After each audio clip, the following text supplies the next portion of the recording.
Yeah, Already introduce our speaker. That said, this is being recorded, so everybody should now know that this is being recorded.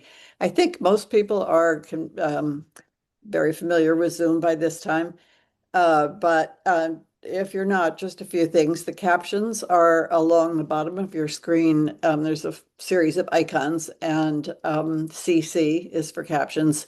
You can move that little caption rectangle around so that it's not blocking whatever you're trying to see. You can move it around repeatedly. Um, we will probably, I think Tina would probably prefer us to wait until she's done her presentation to ask questions. But at that point, if you would if you want to ask a question or make a comment, go to the react icon on the screen. It's a heart. And the second thing up is to raise hand, and I've just done that. So I don't know if you can see my hand raised. Doesn't look like it, but okay. Oh, I just don't see my own hand raised. Anyway, so raise your hand that way. I always encourage people to not have their video turned off because I think in this age of Zoom, it gives us just a slightly more of a feeling of being a group, everybody in the same place. So if you feel like it, turn your video on, that's the bottom left-hand corner, and turn your audio off for now. At the end of the presentation, hello, Arlene, I see you waving. At the end of the presentation, when we ask questions, try to remember to turn your audio back on. If you don't remember, you'll see us waving like this. So that's a reminder to turn your audio back on. Okay, this is our second chapter meeting of this season, and we are really delighted to have as our guest Tina Childress, who's a wonderful speaker. Some of you may heard her talk last year. I forget what month it was, but you can go on our chapter programs and scroll down, and you'll see a video if you want to hear the presentation Tina made last year. Tina Childress is an AUD and a CCCA. She's an audiologist in both mainstream and residential school settings. She's also an award-winning presenter.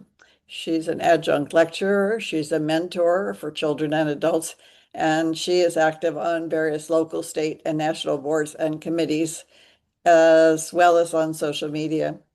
Tina is a late deafened adult, like many of us. She lost her hearing after she already had language.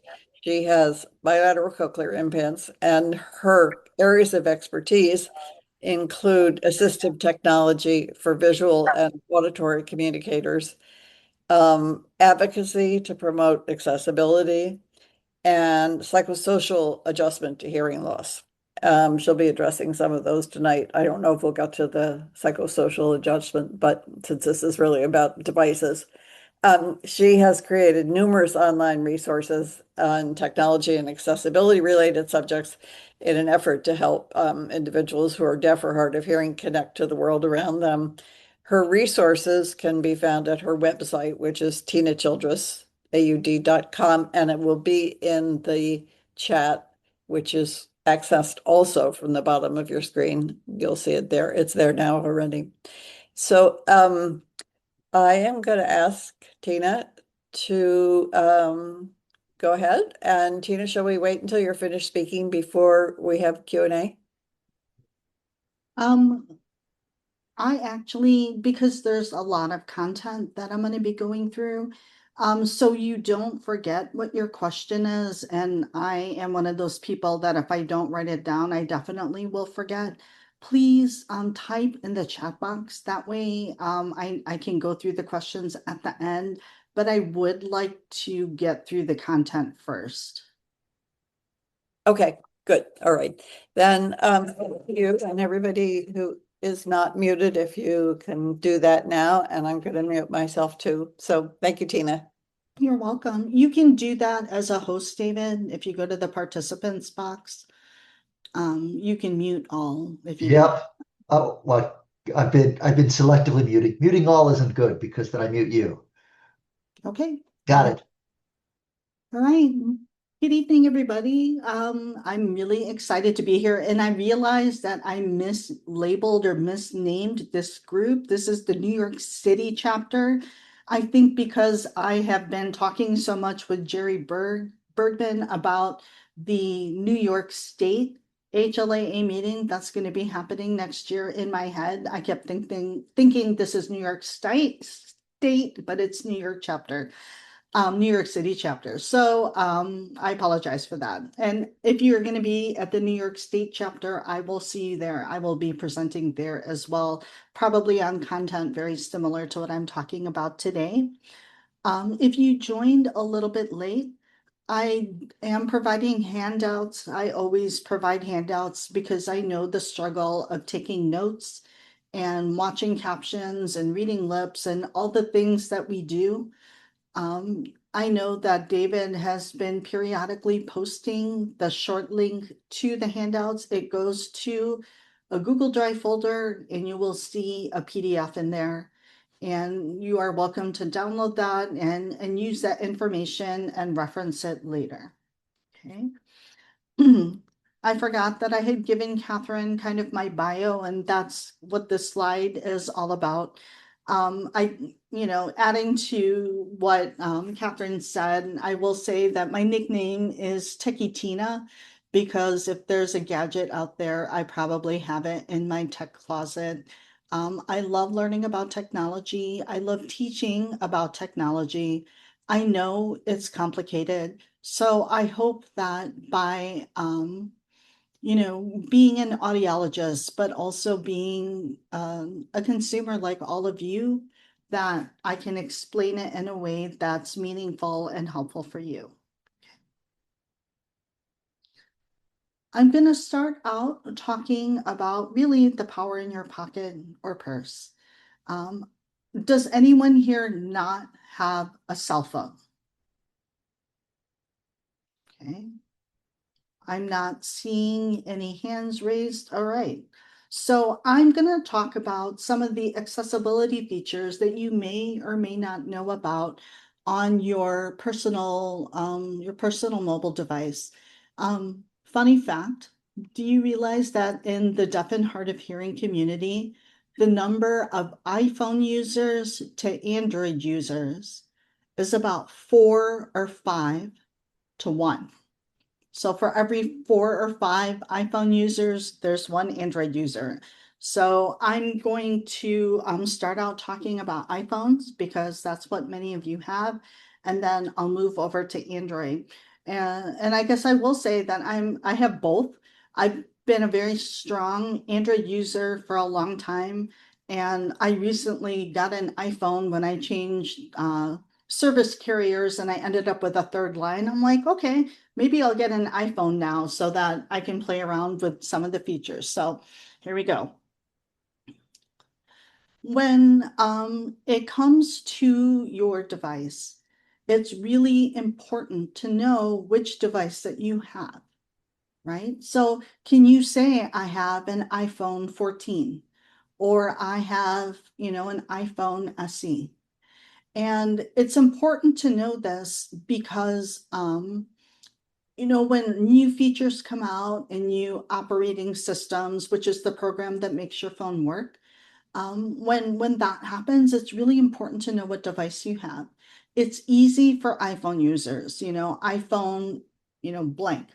But when it comes to Android users, what's difficult about Android users is that there's many companies that use the Android platform. It could be Samsung, it could be Google, it could be LG, etc.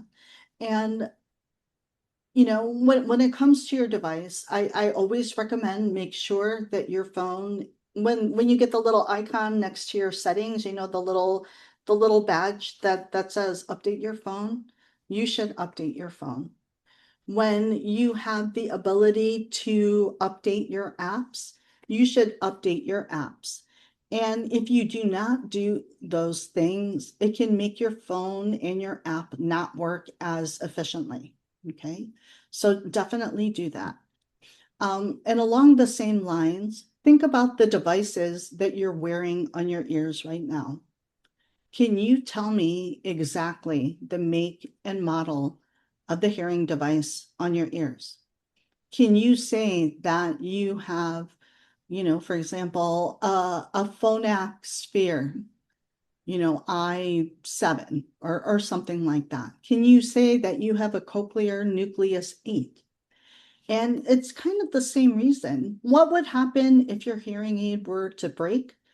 Or your cochlear implant would need troubleshooting? How are you going to know what resource to access when you Google it, if you don't know the name of your device? And I will say that if you don't know that information, please contact your audiologist because they will have that information. If you have an app that connects to your device, you should also be able to see it there. But those things, you need to know the name of your phone, like what make and model you have, and the make and model of the hearing device or devices that you use. Okay. If you didn't know, on both Android and on Apple, you can also set up what's called in case of emergency. If you were going to be in a car accident or, heaven forbid, you become unconscious for whatever reason, the emergency personnel are going to look for some kind of identification. And one of the first places they'll go to is your phone. As a cochlear implant user, under the medical information, this is the kind of stuff that I put. And also, please know that medical personnel will not do an MRI until they guarantee that you have no metal in your body. Whether we're talking cochlear implants, whether we're talking an artificial hip or knee or plates that you have in your ankles. So, I know some people are like, no MRI, they get tattoos or they wear a bracelet or whatever, but medical personnel know that they need to do either an x-ray or a CAT scan first. They will never go straight to MRI without confirming that you don't have any kind of metal in your body. But for me, it's more about some of the medications that I'm on or the fact that I'm deaf. If I become unconscious, I was actually rear-ended and my cochlear implants flew off and I couldn't hear. I couldn't find them either. And, cochlear implants have those magnetic headpieces, where they ended up on that bar underneath the seat that moves it back and forth, you know, and so you never know when that's going to happen. So that kind of information is very, very helpful. When it comes to both platforms, there are a lot of accessibility features that are available on both. And I went ahead, I love making charts. For me, it's a nice way to summarize a bunch of different features at one time. And so that's what you see on the screen right now. I tried to name them if that was applicable. So both platforms have speech to text transcription. How many of you use speech to text, also known as captioning on your phones, for difficult listening situations? Okay. So both of them have that ability, and I'll go more in depth about these.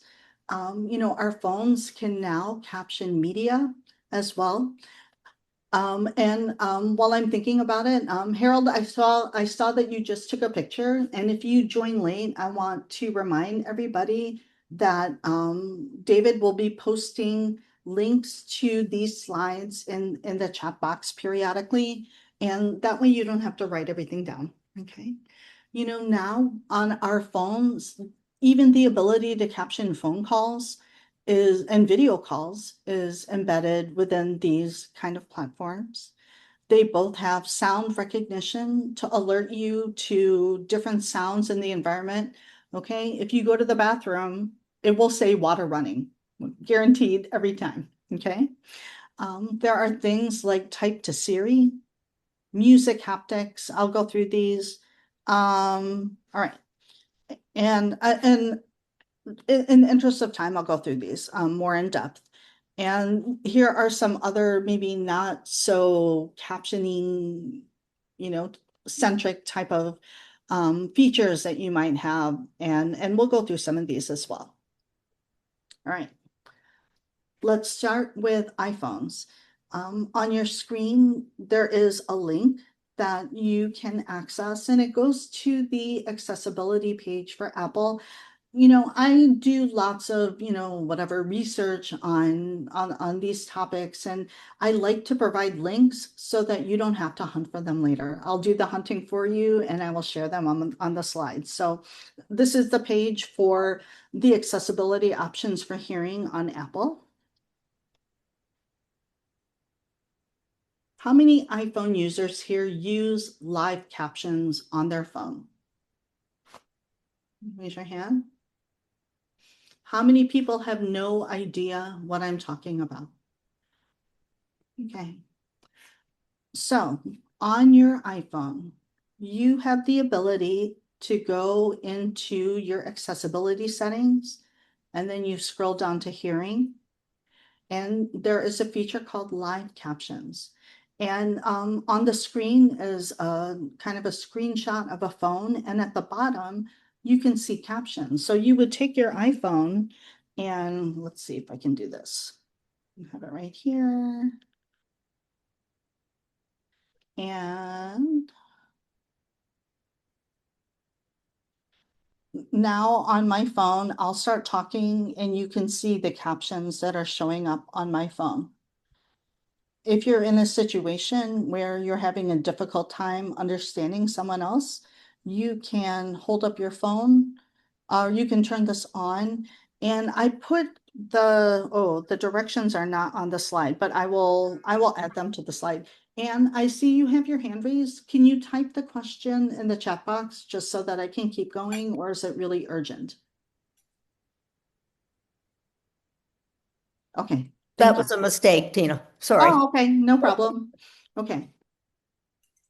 So iPhone users have this ability to turn on captions, which is great. This feature not only captions live speech, like if you're in a small group setting, it will also caption your media, meaning like any videos or podcasts that don't have captioning or a transcript. It'll caption video calls. It'll even caption FaceTime, which I'll talk about in a little bit. And I know a lot of people really love that that's available. It's available on iPhones 11 and later. So if you have like an iPhone, 8, you're not going to have this feature. Okay. Another great thing is that this works offline. Now, it's not going to be as accurate when it's offline, but in a pinch, if you're in the basement somewhere and there's no Wi-Fi or data signal, it's really great when you have that option. Pretty soon, you're going to be able to get live captions on your Apple Watch. I'm not sure yet when that's going to be released, but if you have an Apple Watch, you will be able to see captions on that. Okay. The other thing that I really love is that there's something called a shortcut, an accessibility shortcut. Ruth is giving me the high five. It's the best thing ever, isn't it, Ruth? So the shortcut involves a triple click on the side. So you see the captions here right now. If I triple click, it'll go away. Okay. If you don't use the shortcut, you'll have this little icon that floats around on your screen, and I guarantee it will always be exactly where you don't want it to be. So having that shortcut to quickly turn that on and off is a great thing. And again, I apologize that I don't have the link on the slide, but I will add it. That's the beauty of giving you a link to a folder, is that I can upload an updated version of this presentation. Okay. I talked briefly about FaceTime.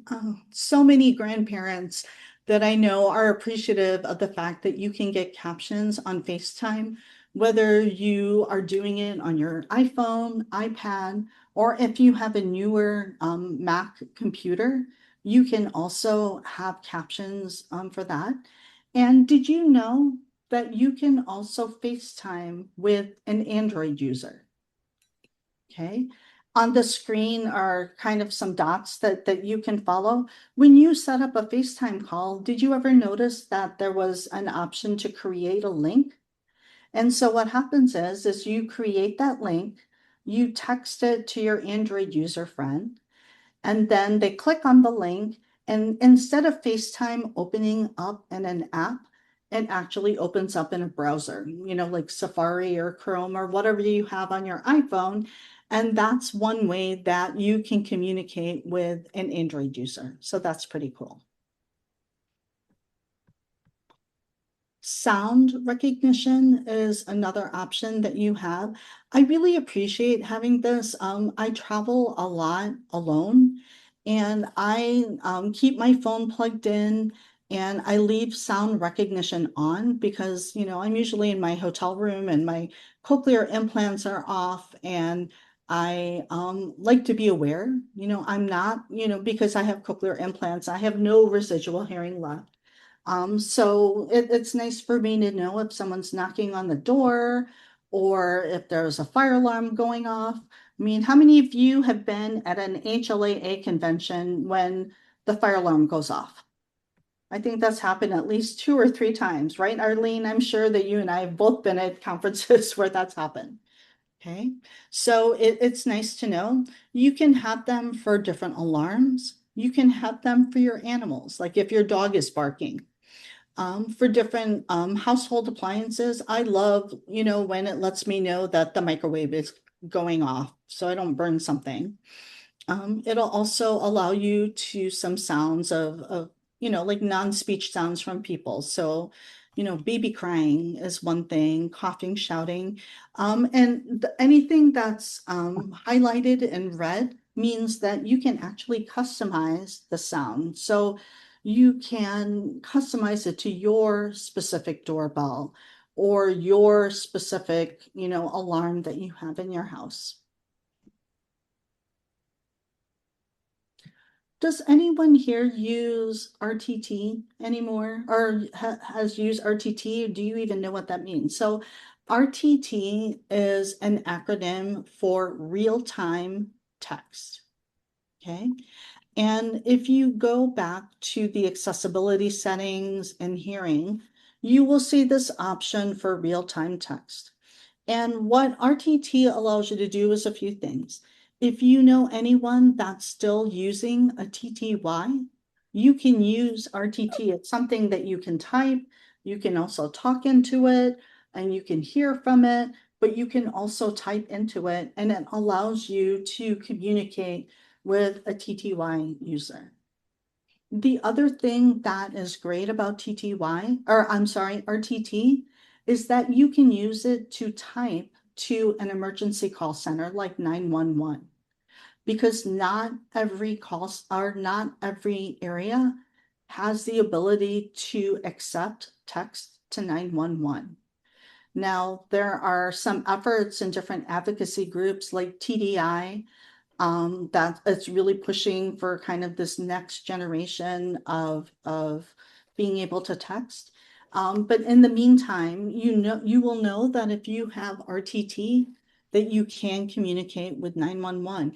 And it's not just those of us that are deaf or hard of hearing, but there are situations like people, unfortunately experiencing domestic violence where they don't want to talk, right? They want to stay silent and they can use RTT to communicate with emergency personnel. So both sides have to have RTT. You'll see on your Sure. phone dial icon where you'll have just like regular phone and then there'll be an icon for RTT. You will press RTT, make your call, and I can like hear my kids and if they misunderstood something or I misunderstood something, they can type and let me know exactly what they're trying to say. Because sometimes, for me, I hear pretty well on the phone. It's just a faster conversation if I can just call them that way. And then we can clarify it by typing in the same window. So if you ever want to practice using RTT, you have my email address. I'm happy to play around with you with that. Siri, I know that Siri doesn't always do a great job with, non-standard speech. So people that have foreign accents, people that, have accents due to their hearing loss. And Siri does have the ability now, you can type to Siri, which is something that's pretty cool. And, for those of us that are late deafened that love music, did you know that if you're somewhere and there's a song playing and you can't quite catch what the music is, you could say, "Hey Siri, what's that song?" Oh, my Siri just went off. Um, and it will listen and it can tell you the music if it's able to hear it adequately. I love that feature.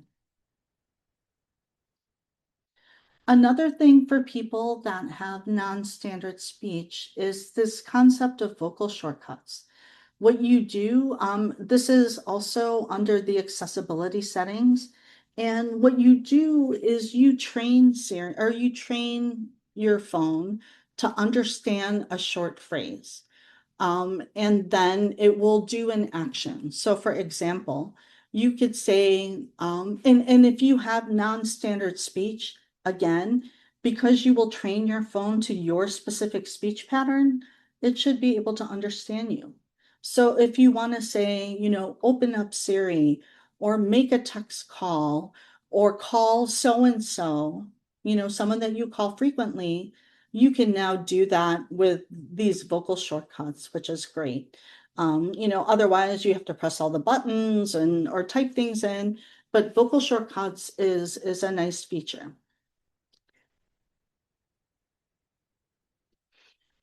Also related to music, did you know that in Apple Music right now, there's something called haptics, which means that your phone will vibrate to the beat of the music. I will warn you that if you use haptics, that it will eat up the battery. If you're going to be listening to, okay, for me, it'll be 80s jam. If it's my mom, we're talking like Elvis and Neil Diamond. And, it's going to be like vibrating for a long time, you will eat up your battery. But it's kind of nice to have that kind of multimodal way of enjoying music.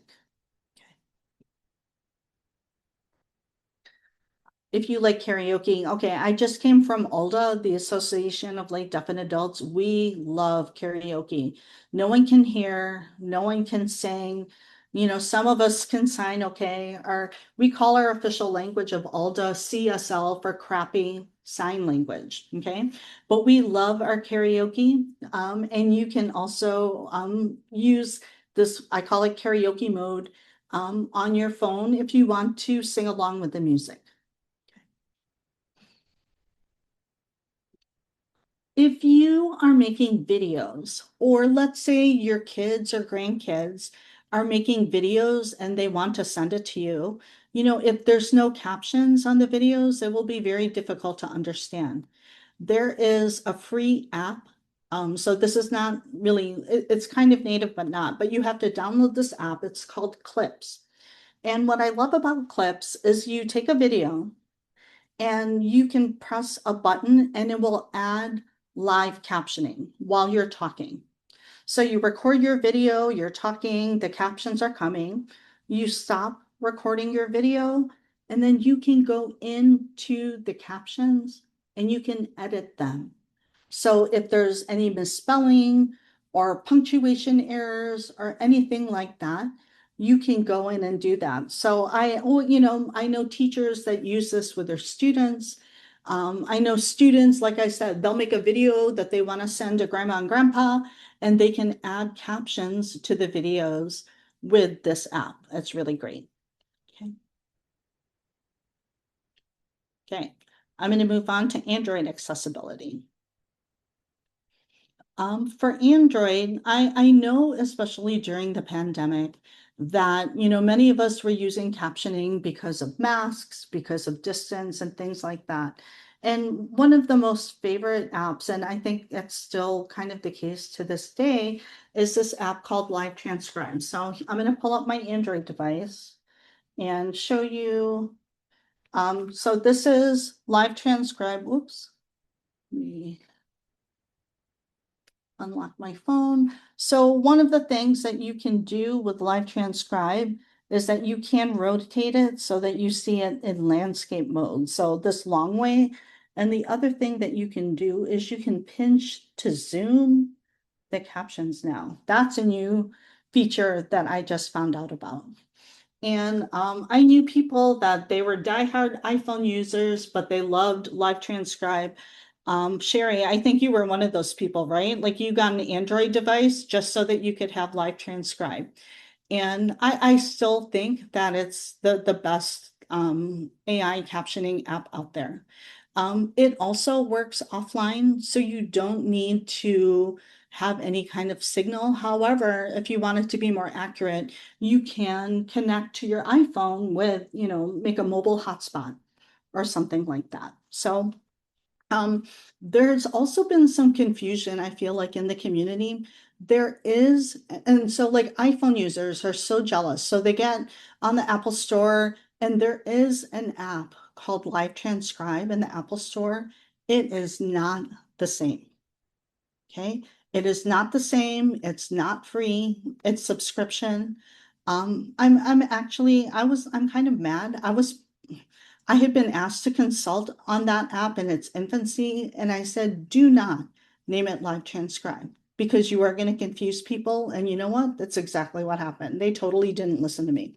But anyway, there is no Live Transcribe free like what I just showed you on the Apple Store. Something that you can also do is you can save the transcript, and you just have to copy the text and then you can send it to, a document or include it in an email if you'd like. Um, you can also caption in different languages, not translate, but caption. So if it's a Spanish speaker to a Spanish speaker, you can actually change the language to that other, they have a whole list of languages that it will listen for. Um, and then, and there's also an accessibility shortcut for that. Like for me, um, so here in the bottom corner is where my accessibility shortcut is. I just press that and it's available on every screen and my captioning will show up. Okay. All right. The other thing that is kind of included within the Live Transcribe app is sound notifications. And that's where it will also alert you to different environmental sounds, kind of the same as what I was showing you on Apple. Oh, I know what I wanted to say. I will say it's interesting because Live Transcribe came out natively on Android before Live Captions came out on Apple. And, I don't know, I'm going to go back a slide here. I don't know if it's because they collaborated with Gallaudet. Just the user interface, I feel, is so much better for Google Live Transcribe. Okay. So going back to sound notifications, the other thing that I like is that the sound notifications, you'll see this little box. Hopefully you see my mouse moving. It will let you know sound notifications within that same screen as, when you are getting that live transcription of what's being said. Okay. It is not customizable at this time. I know that that's a feature that people are pushing for, but hopefully in the future that will happen. And all right. And it will also work with smartwatches as well. Okay. Now, when it comes to captioning media, the Android version is called Live Caption, singular. It's so confusing. Apple has Live Captions, plural. Android has Live Caption for just media. And you can use it for phone calls, videos, etc. But one of the features that I like is this new thing that they call expressive captions. So within, the AI captioning, it will make like big letters if someone is yelling. It will embed these non-speech sounds like, like applause within the captions, all in that same line that you're reading. So expressive captions is pretty cool. Another thing, if you have non-standard speech, this is another Android only thing called Project Relate. And if any of you have been, there was, I can't remember what year it was, but one of the developers of Live Transcribe, his name is Dmitry Konevsky. And he's this man, deaf man, who is from Russia. And his speech is pretty difficult to understand. But because he used this app and he trained it to his voice, it understood him perfectly so that he could have a conversation with someone. Now, I will warn you, you have to train the phone by reading 500 phrases. 500. So it's not as quick as vocal shortcuts, but it does a really amazing job. Okay. If you are interested in that feature, you do have to sign up to do beta testing. They're still developing it. The Android version of adding captions to videos, this is one of my favorite apps. It's called AutoCap. It's free. I think the video can be up to like 5 or 10 minutes. I can't remember. But the same thing, you can record a video with captions and then go in and edit the captions as needed. All right, some other apps to note. If you're an iPhone user and you're not very happy with live captions, these are some apps that you can use. So Otter is something that's pretty popular. I would say Otter is probably the most accurate out of the apps that are out there. It's free to use up to 300 minutes, then you have to buy a subscription. And ironically, this app was not designed to be an accessibility tool. It was actually designed for reporters. So reporters that needed to record audio and take notes, and it just kind of took off. Back, during the pandemic when we were all using Zoom, it was actually the Otter speech engine that was being used. And so for all of the whatever billions of hours that we were on Zoom, it kept feeding the speech engine, and that's why it's so accurate. And that's available on Android and iPhone. Did you know with notes, if you want to transcribe something, you just open up your notes app and hit the microphone, and then you'll see the transcript within the notes app. Okay. And then the third app is called NAL Scribe, and it's also free. Feel free to try it out. But those are my three favorite captioning tools for iPhone users that kind of don't like the native live captions app. Make it big. When I travel, I tend to travel in deaf mode, meaning I don't wear my cochlear implants. I don't use my voice. Why? As soon as they hear my voice, they assume that I can hear. And that is not the case. And in challenging listening situations for me, it's just not worth kind of going through the hassle. So I have Make It Big, which I love because I have, standard messages that I always use. And then you can save that card so you don't have to type it into your phone every time. So that's another tool that you can use.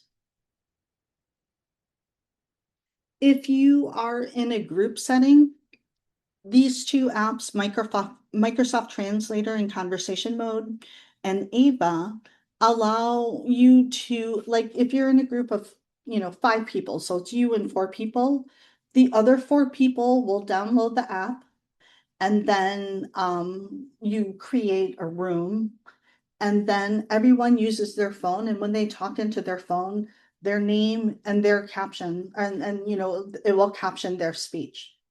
So it's like a remote microphone for each individual person. So that's kind of a nice thing in different situations.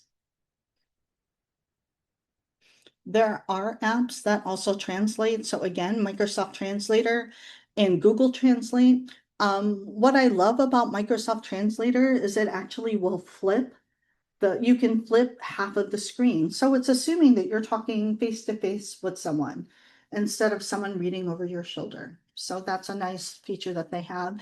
And with both of these apps as well, did you know that they have a feature where you can take a picture of a sign and it will translate it, right? Where was I? I think I was in Germany and I was trying to find something and I'm like, I have no idea. So I started looking for signage, found one, and it told me where I needed to go. So that was very helpful. If you have vision impairment Or, one thing that I learned over, the pandemic is that I also want to be very sensitive and inclusive of my friends that are blind. Nowadays, when I post things on social media, I always add an image description for my friends that are blind or low vision, but I sometimes struggle with like writing that description. Well, this app is so cool. You take a picture and it will generate an image description for you. So it will say, if I were to take a picture of my screen, of what I'm looking at right now, it would say, video conference call with windows of different participants standing in front of a computer screen with a video camera. And it can be that detailed. It's really, really cool. Okay. Oh, the other thing is this call a volunteer. Let's say you're somewhere and you're trying to read the label on some medicine, that you need to buy and you just can't see that you can't read that label. You call a volunteer. So it's a sighted person that there's thousands of them all over the US. And so you point your phone at what you want to look at, they will read it and tell you what it is and what you're seeing. Okay, so that's pretty cool. Right. Oops. All right, let's talk quickly about some accessories. So, these features are great, especially sound notifications. But if some people can wake up to their Apple Watch if sound notifications goes off. I am not one of those people. I need like whole bed shaking, make me move off the bed kind of vibrotactile stimulation. And these are my two favorite accessories for that. So the one on the left, they're both by this company called Serene Innovations. So the one on the left is called the RF200, and it's only what it does is when you set your, alerts, you can set it to vibrate. And so when your phone vibrates and it's sitting in that cradle, the cradle will light up. There's a light that flashes, and there's that bed shaker. This is what I use all the time when I travel, because I have sound notifications on. I have friends that are in the medical community that they have a pager and they will use this. They'll just put their pager in that cradle, and if their pager goes off, it will alert them. Okay. The one on the right, the CA380, same idea, but it's part of a system. So it will also respond to things like a doorbell ringer or, a baby signaler and things like that. But if all you wanted to do is detect your phone, then the RF200 is great. When it comes to captioning also, there's a saying, garbage in, garbage out. If the audio signal is poor coming to your phone, it's going to have a really hard time captioning what you're saying. So in noisy situations, what I'll do is I'll pull out my microphone and I will have people like pass it around, and when they talk to it, then I will get the caption. Okay. The one on the left is a Bluetooth microphone. That's probably my primary one because it's just really easy to use. The one in the middle and the one on the right, there's a little kind of dongle that you plug into the bottom of your phone, like where you charge it. But you can use four microphones to send their voice to your phone for more accurate captioning. So that's great in a group setting.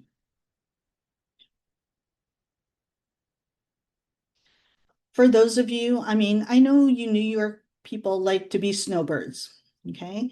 If you go to Florida, people talk about moving to Florida. My sister's there, but I'm terrified, not terrified, but I'm very wary of things like hurricanes because like, what do you do when the power goes out?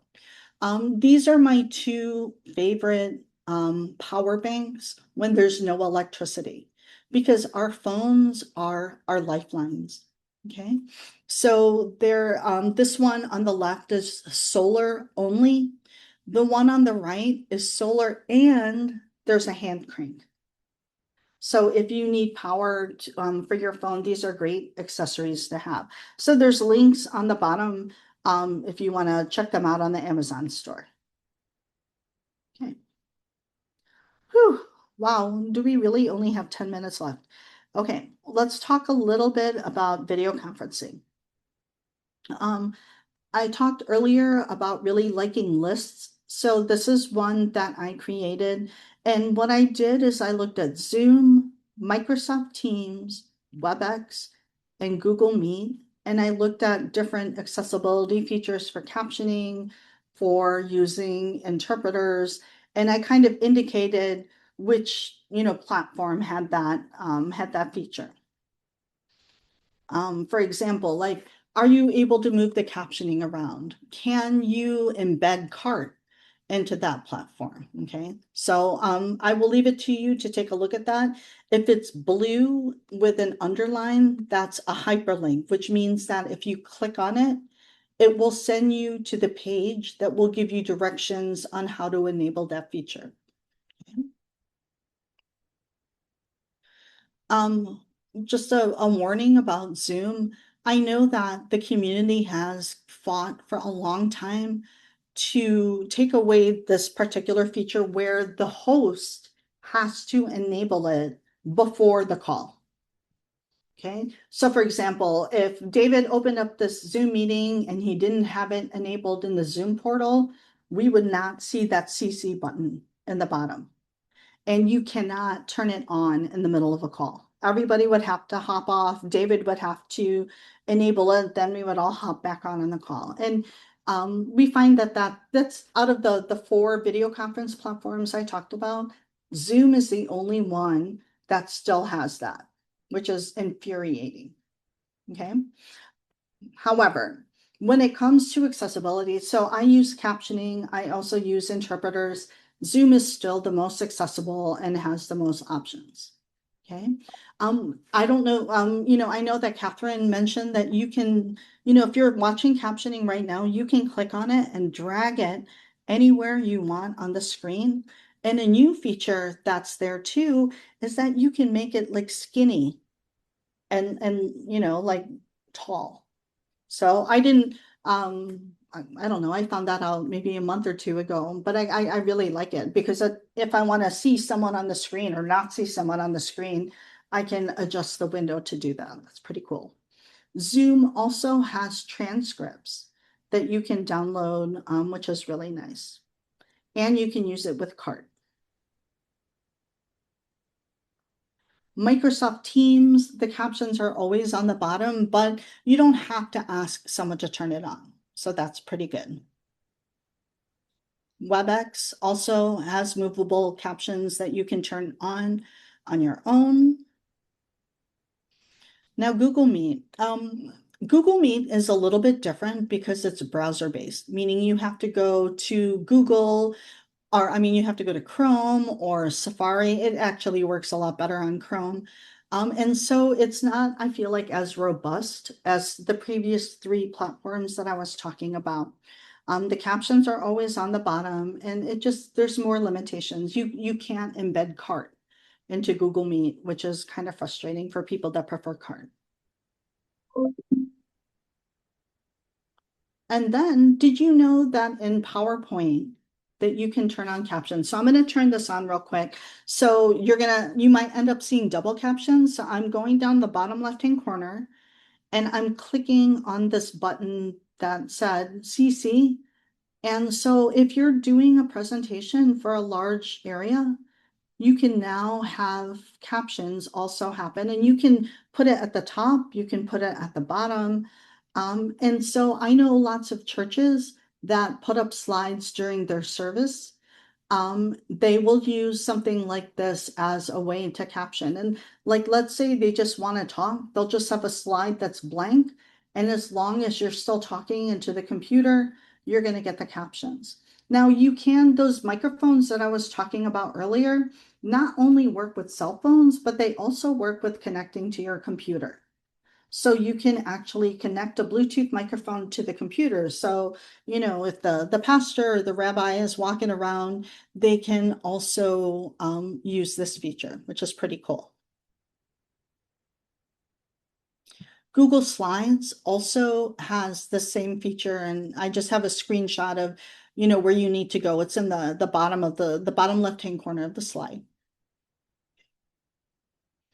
If you use Canva or Keynote, these are two other programs that people sometimes use when they're doing a presentation. Unfortunately, they do not have the ability to caption their platforms, which I think is not very accessible. If you use Chrome on your computer, so for example, let's say you're surfing the web and you're on a web page and there's a video, but it's not captioned, live caption or Chrome actually has a live caption feature. So at the bottom is a link on how to turn that on. So that's a nice feature to have. Windows in general, for Windows computers, like when you start layering these captions too, they may act a little bit clunky. So I suggest that you can investigate all of these options and see what works best. So live caption on Windows, it's not just about a browser. If you're watching a video, for me, it's like when I watch a movie, you know how they have trailers at the beginning of a movie. Trailers are what advertises for future movies. So like hardly any of them have captions, and that's frustrating for me. So I have a Mac, so there's also captions on a Mac. It will then caption that movie or that trailer for you. Okay, so it's not necessarily something that you're watching, on a website. It's, maybe you're in like the Netflix app or something like that. It will have captions. All right. Um, Assistive listening devices. In the interest of time, I'm gonna maybe go to, what is it, 7:05. So maybe another 10 minutes, and then I'm gonna kind of stop and answer questions.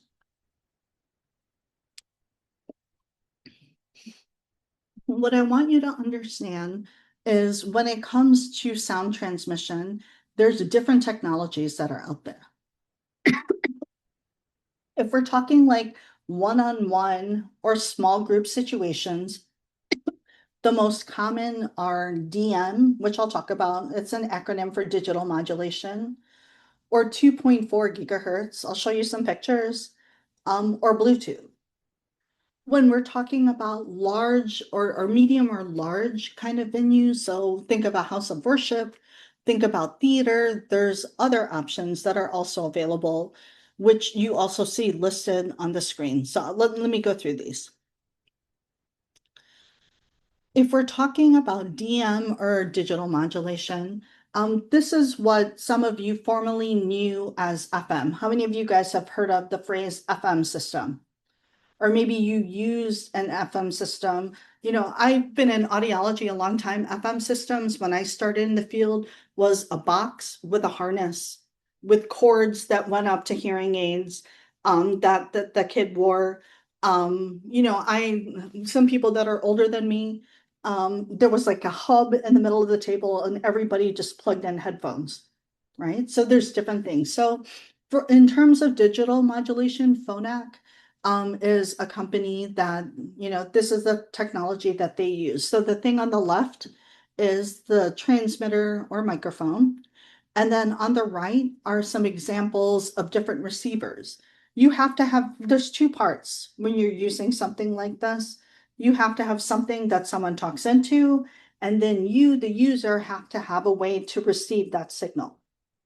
Okay, and so the one in the top left that I'm kind of pointing my mouse at right now, this is called a neck loop receiver, which means that you wear it around your neck, you switch to the telecoil setting on your hearing aids or cochlear implants, and then when someone talks into the microphone, it goes directly into your ears. Okay. Oh, there's some sirens going off over here. Sorry, can you guys hear the sirens? No? Okay, that's good. I can hear them.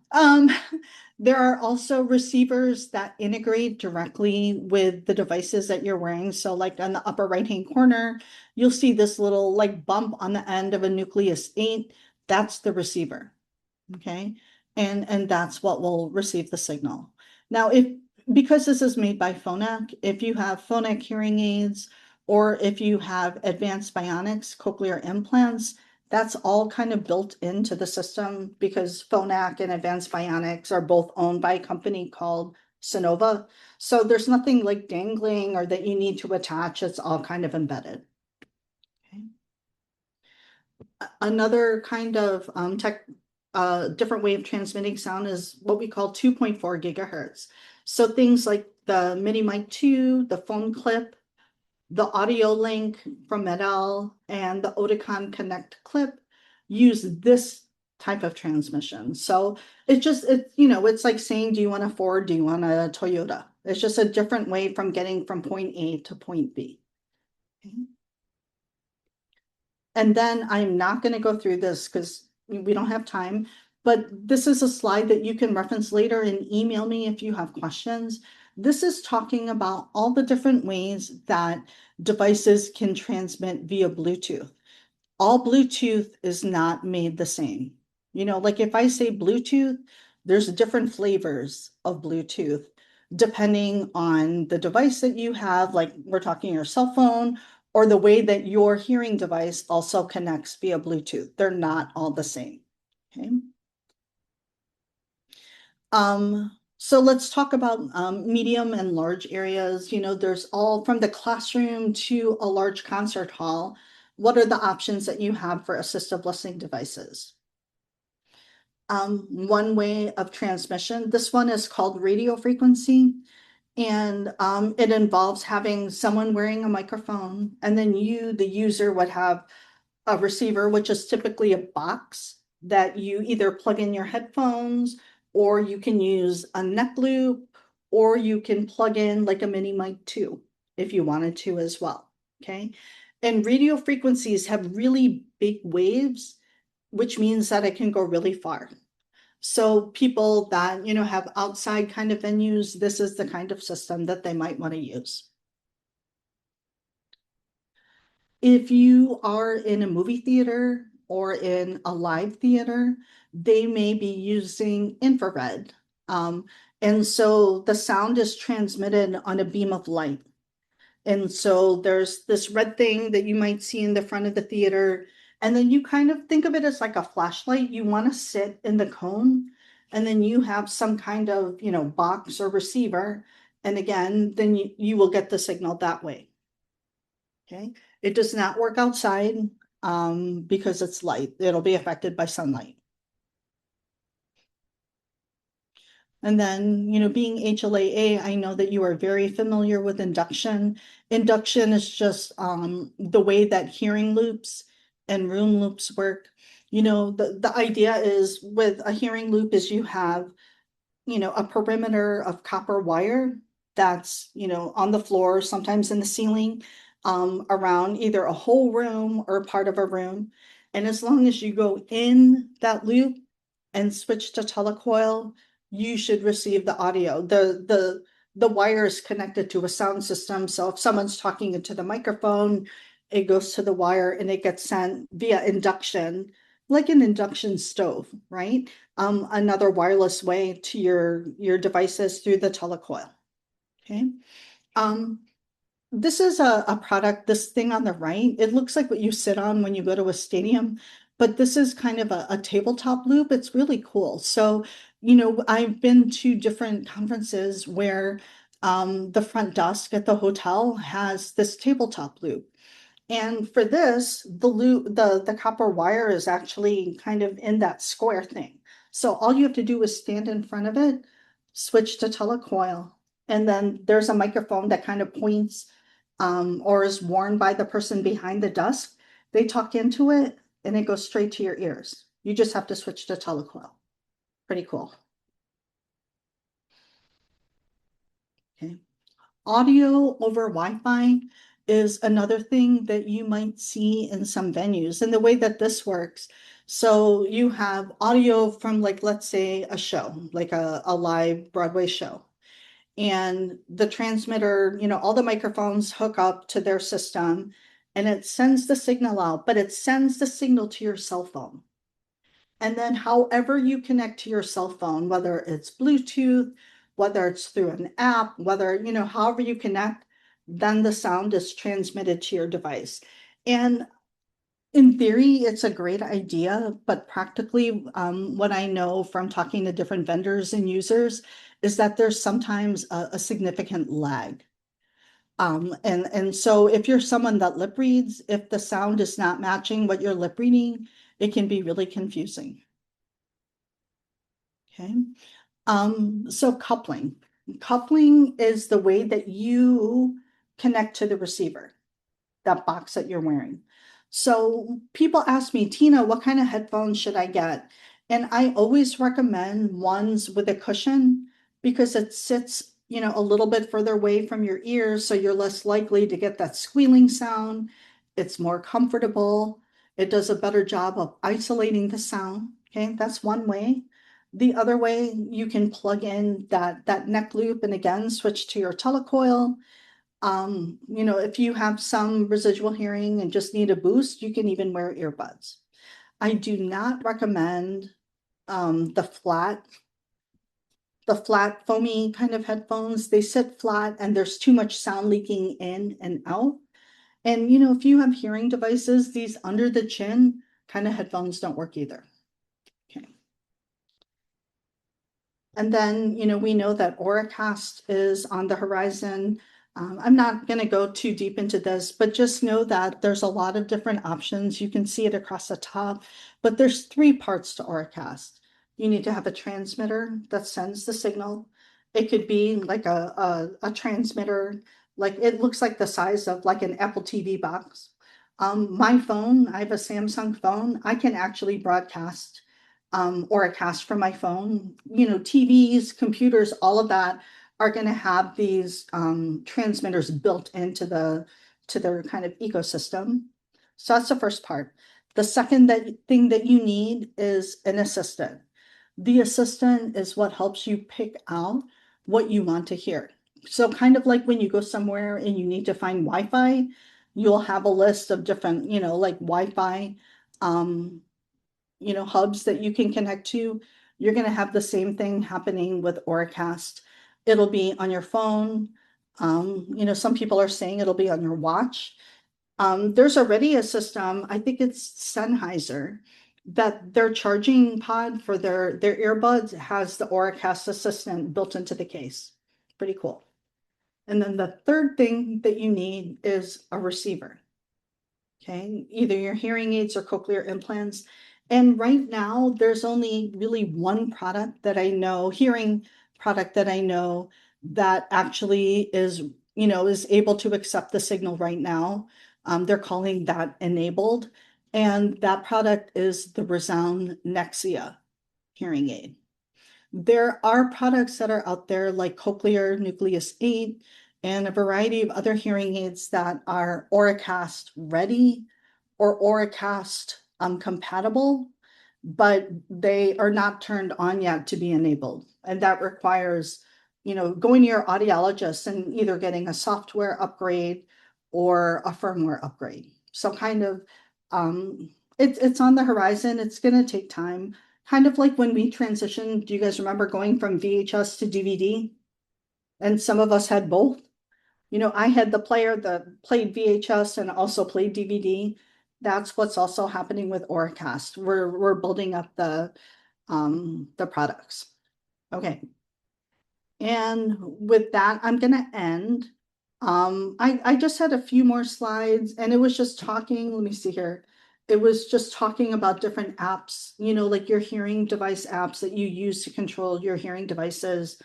And then I ended with some resources, but I'm going to stop here because I see quite a few questions on here and I'm going to stop sharing my screen. And let me go back to the chat. Okay.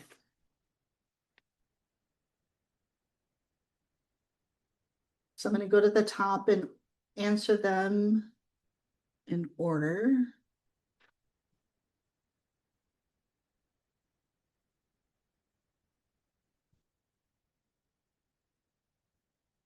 Tell us about live captions for Android. Okay, Miriam, I hope I answered all of the questions. Sorry, my screen is flickering. I don't know what's going on. Okay, did I answer your questions, Miriam? Okay, if not, type it in the chat box. And then I see Emily, my Philips work well with the hearing. Emily, to your question, I would consult your audiologist. I'm not familiar with Philips hearing aids. I've worked with pretty much kids all my life and throughout my career, so I'm not really sure about that. They should be able to work. Sometimes Android and work, sometimes Android versus Apple works not always that great. Okay. Sorry, my chat box is not working very well here. Um,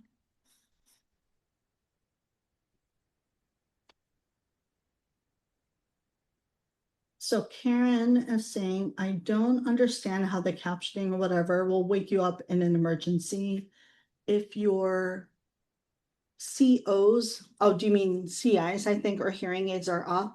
So Karen, to that point, that's why I was talking about sound notifications and putting it in that cradle that will vibrate in response to your phone going off.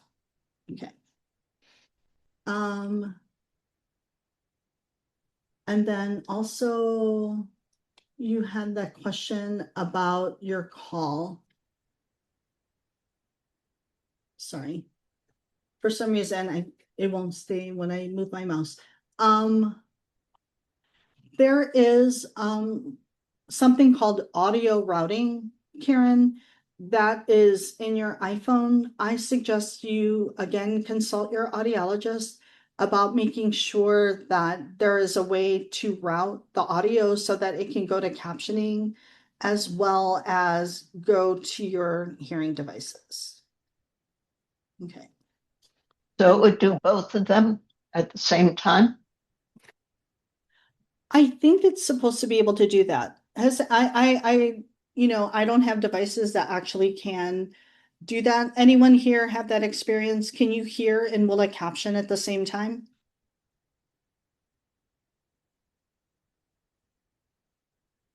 Anybody? Could you, Tita, could you back up? What are you Sure. talking about here? The hear and caption at the same time?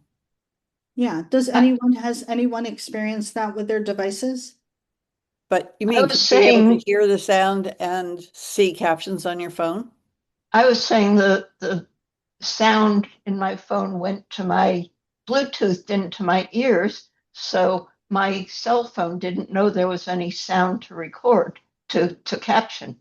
I just tried it while she was talking about it, Okay. and So it thought there was nothing going on. So Karen, I think that might actually be a function of the app on your phone that connects your phone to your hearing aids. There may be a way so that you can split the audio so it will go to both the captioning and to your hearing aids, and that's what I would ask your audiologist. Thank you. Oh, you're welcome. Sorry, I don't have the answer for you right away. Okay.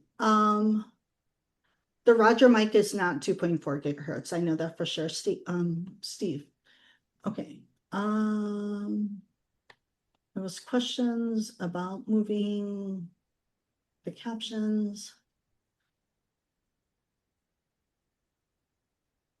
I'm looking at the chat and I'm trying to click and I'm just seeing the spinning wheel of death here. Hold on. Can someone read me the chat box? What other questions are on there? David, would you mind reading the questions? I don't know why I'm not getting it on my computer. Sure. Okay. Where are you? Got, sorry, there's so many of them. Trying to decide where to begin. I think you've done this. First one here is tell us about live captions for Android. I think you've got that already. My Philips 9500 hearing aids work well with the Philips HearLink 2 app. Can they also work with this app? I don't know what app that was anymore. On my Galaxy S20 Android phone. Yeah, that was the question that we just talked about. Sorry. That's okay. Yeah. Okay. I don't understand how the captioning or whatever will wake you up in an emergency if your COs or hearing aids are off. Yeah, I talked about that with the cradle. Right. Yep. My phone will flash and vibrate. Okay, that's the response. Okay, I think you just talked about this. If I have a call or video coming directly into my ears via Bluetooth, it appears that live captions can't pick up and offer captions because it doesn't hear any conversation it needs to record. I'm getting captions on Zoom now, even though the sound is coming into my ears, but my iPhone couldn't pick up on the conversation to give me a live caption. Um, What else? okay, I think you've addressed most of these. Are you sure the Roger mic is not 2.4 gigahertz? You got that. There's lots of discussion about moving the captions on the screen, but that's Okay. probably not what you want to discuss. Um, Catherine, I think this is a statement and answer, I'm not sure. Steve Shugart's question, Phonak has a mini or companion mic. Now I've lost this question. Tina has already answered almost all of these. I think And so I was too. wondering if maybe we could switch to raising your hand and asking a question, because this is very confusing to try and follow along on the chat I, and to follow the captions at the same time. So Tina, could people ask you their questions orally, whatever I think that questions people Yeah, still have? and then to your point, I do see your question, Catherine, about the cradle. So I'm gonna share my screen again. Um,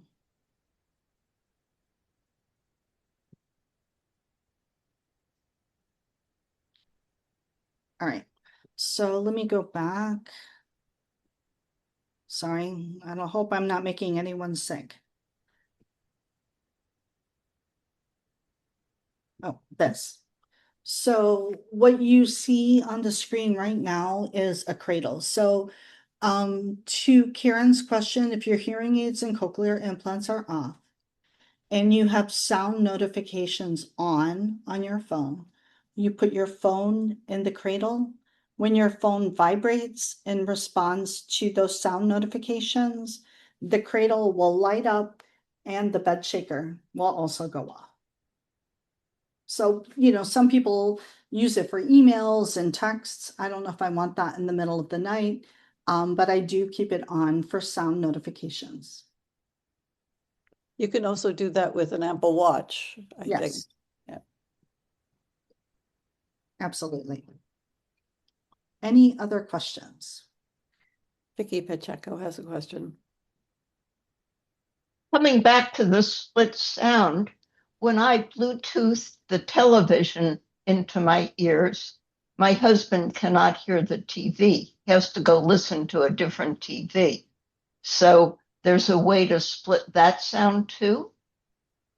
So it depends on the TV. And do you directly Bluetooth to your TV? Yes, I have a phonak and I Okay. have the whole contraption, Oh, and so then I have to use the Roger that sits in a little cradle. So, talk to your audiologist. Sorry, I keep sending you back, but there's a splitter that you can get that plugs into the Roger little cradle thing, and that also plugs into the TV so that you can also get sound. Ah, But you need to thanks have again. you need to have a splitter. Okay, I didn't know they existed. Thanks. Yeah, you're welcome. Those are great questions. There's so much to know. It's so useful to have you giving us this. Thank you. You're welcome. I mean, I really could have done this presentation in 4 parts and used up still the whole hour, for sure. I have a question, Tina. Yeah, This go is ahead, Catherine.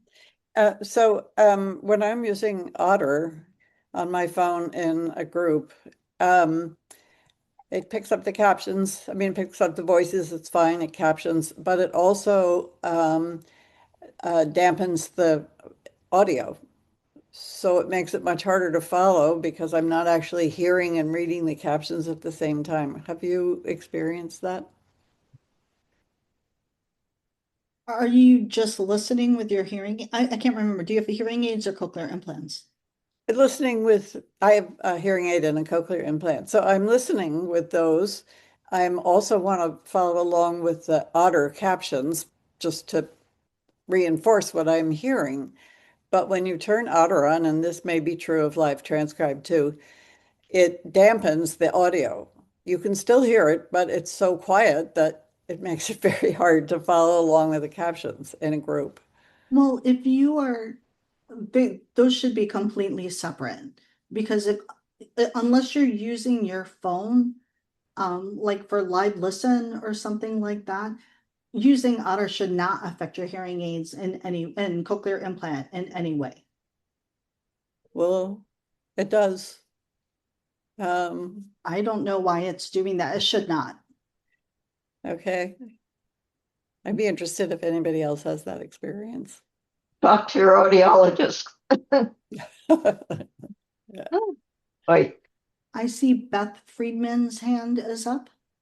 Oh, you're on mute, my friend.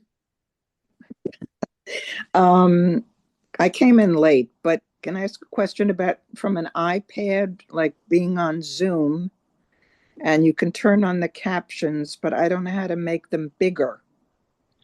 Are you talking? I'm sorry. Are you on an iPhone? No, no, iPad. Oh, an iPad.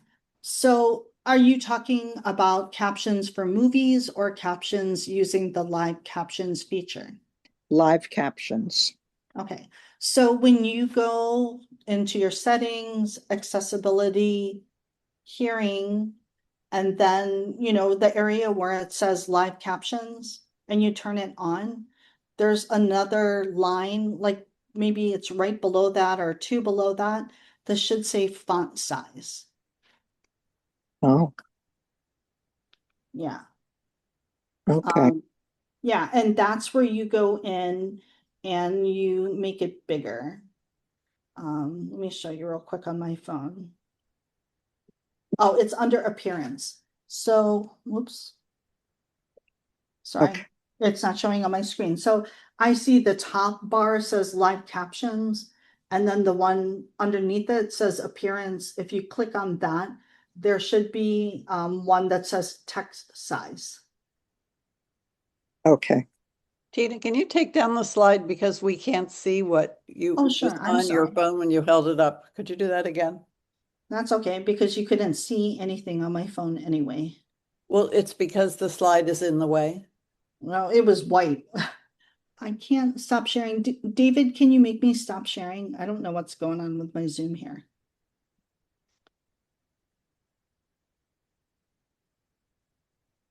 Oh, thank There you. you go. Yeah. Okay. So could Thank we you see very what much. was on your phone again? Yeah, but I don't know because the way the light is in my room, it just looks white. Yeah. Yeah. But all the directions on how to use live captions and live transcribe are embedded in the slides. So you can just go to the website or you can Google how to use live captions on iPhone. Okay. Are there any other questions? I know that was a lot of information. How many of you learned at least one new thing today? Awesome. That's always my goal. Just one thing makes me happy. What would be very helpful would be to hear your talk and then to hear it a second time and then to ask You'll hear questions. it a third time probably at the New York State Conference too. Also, I don't know about other people, but my captions are very slow. I think it's probably because of my Wi-Fi.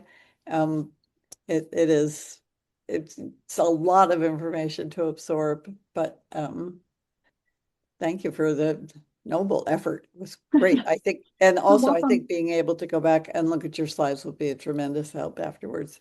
Can people email you with questions? Yeah, and my email address is in the top right-hand corner of the handouts. Feel free to just reach out. Just remind me that you were on this webinar so that I have contacts for who you are. I think there may be one or two more questions on the chat. I can't really see. I bet you Zoom did some kind of update because mine is, I can't move the caption. I can't move the chat box at all. the whole system has gotten very wonky at the end. It's not like under Catherine, it says Beth Friedman. It's all gotten haywire. Yeah. Oh, okay. Well, that's probably why the caption box is working so slowly too. And Tina, now Yes. you are frozen. Yes. No, well, only on your computer, Catherine. No, really? No, Yeah. no. She's not frozen on mine. Oh, But Marilyn, Marilyn Winehouse has a question, my Tina. friend, I just saw you in Denver. Oh, you're on mute. Sorry. Now, can you hear me? Yep. Okay, I have a similar problem to the other woman that recently asked a question. If I use my Bluetooth microphone to hear someone and try to turn on Otter, my microphone will go off. I would love to figure out how to use both at the same time. To hear someone and try to turn on Otter. So that's what Catherine was just saying, is that somehow when she uses Otter, it makes everything sound quieter on her hearing aid and cochlear implant, which I don't understand unless your devices are connected to your phone in some way. They are. Maybe maybe I can find out from Otter and send out Yeah. some answers to people if they still have questions. If you have that question about Otter, email me at info@hearinglossnyc.org and I'll see if I can find an answer. Wow. So I don't know if you noticed, I got kicked off of Zoom and now everything looks great. Yes, a bunch of us got kicked off and brought back. And now the captions look great and I can move the chat box. That's so weird. Okay. Well, The system knew it wasn't working, and so it closed down and opened up again. Well, you know, there was a huge outage with Amazon AWS that really impacted a lot of things too. So I wonder if there's still some glitches happening. Okay, now I can move stuff.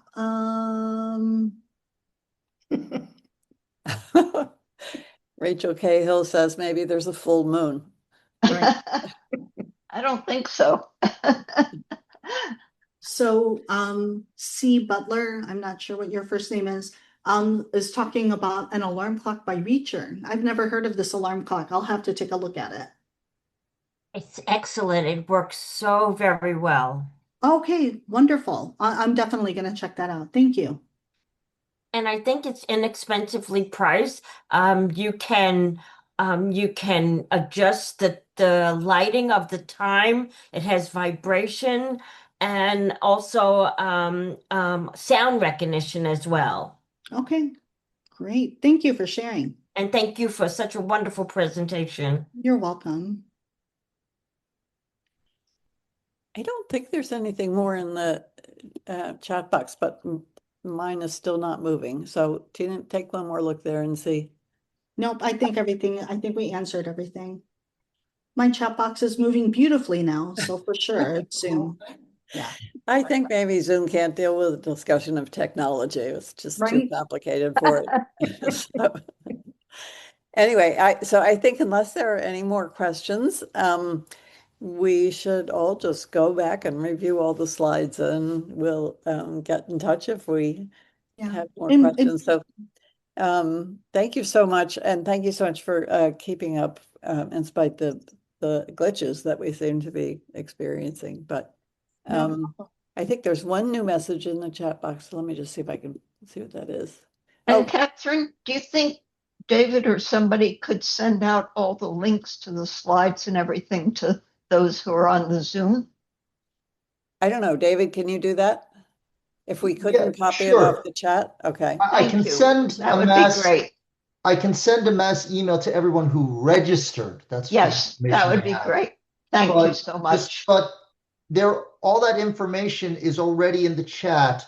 I've just sent a link with all of Tina's slides, and all of the links are clickable from there. But I will also send it out via email. Thanks.